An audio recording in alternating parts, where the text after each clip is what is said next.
Salut les amis, j'espère que yéen a ngi si jàmm man maa ngi sant yàlla bu baax alhamdulilah bu ngeen seetloo temps yi vidéo yi nga xam ne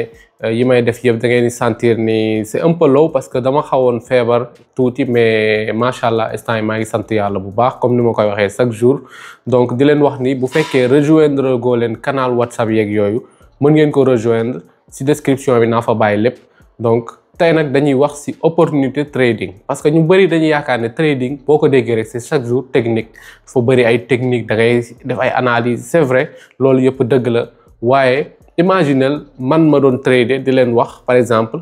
lii ngeen war a def wala lee ngeen war a def ngeen koy def di gagner même gain que yi may gagner mais aussi bien sûr di perte même perte que yi may perte tout en toute transparence lépp laa leen di wax li nekk ci wàllum trading bi nga xam ne Binance Future moo ko génnee trading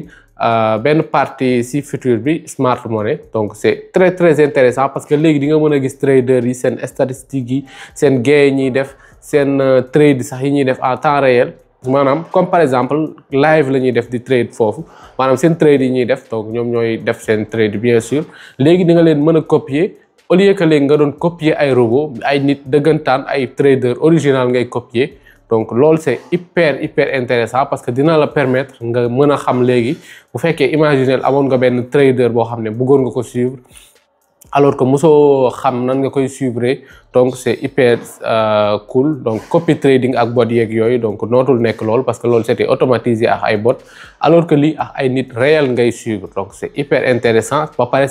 ça sera plus sûr parce que topp ay nit moo gën topp ay robot pour le moment. Robots yi aussi c'est bien des fois di nga def ay gains yu bari mais aussi topp ay nit ça sera pas mal aussi. Donc bu ko defee plus d'explication ñu dem ci suñu téléphone comme ça ñu mën ko gën a expliquer sinon rek day xaw a nekk un peu de beaucoup de théorie sans pour autant beaucoup de pratique. Léegi bu ko defee ñu dem suñu téléphone wane nan lay demee expliquer leen nan lay demee aussi.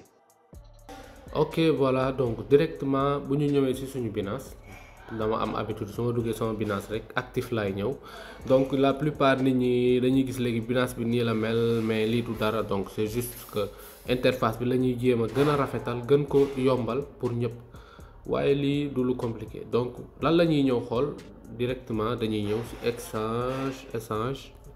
donc en anglais exchange après ñu ñëw d'habitude pas exchange mais futur là du moins.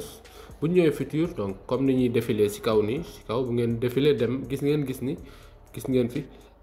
smart money donc smart money ok xamante ni pointure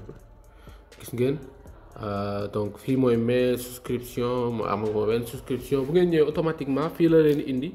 donc kii bu ngeen xoolee vraiment c'est un très bon trader je sais pas xaw ma ñaata la marge. Donc actif 8 millions de dollars def na plus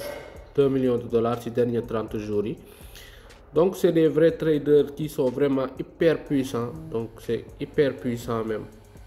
kii trader chinois la donc gis ngeen trader yi donc ki ci kaw ma ñëw souscrire ci moom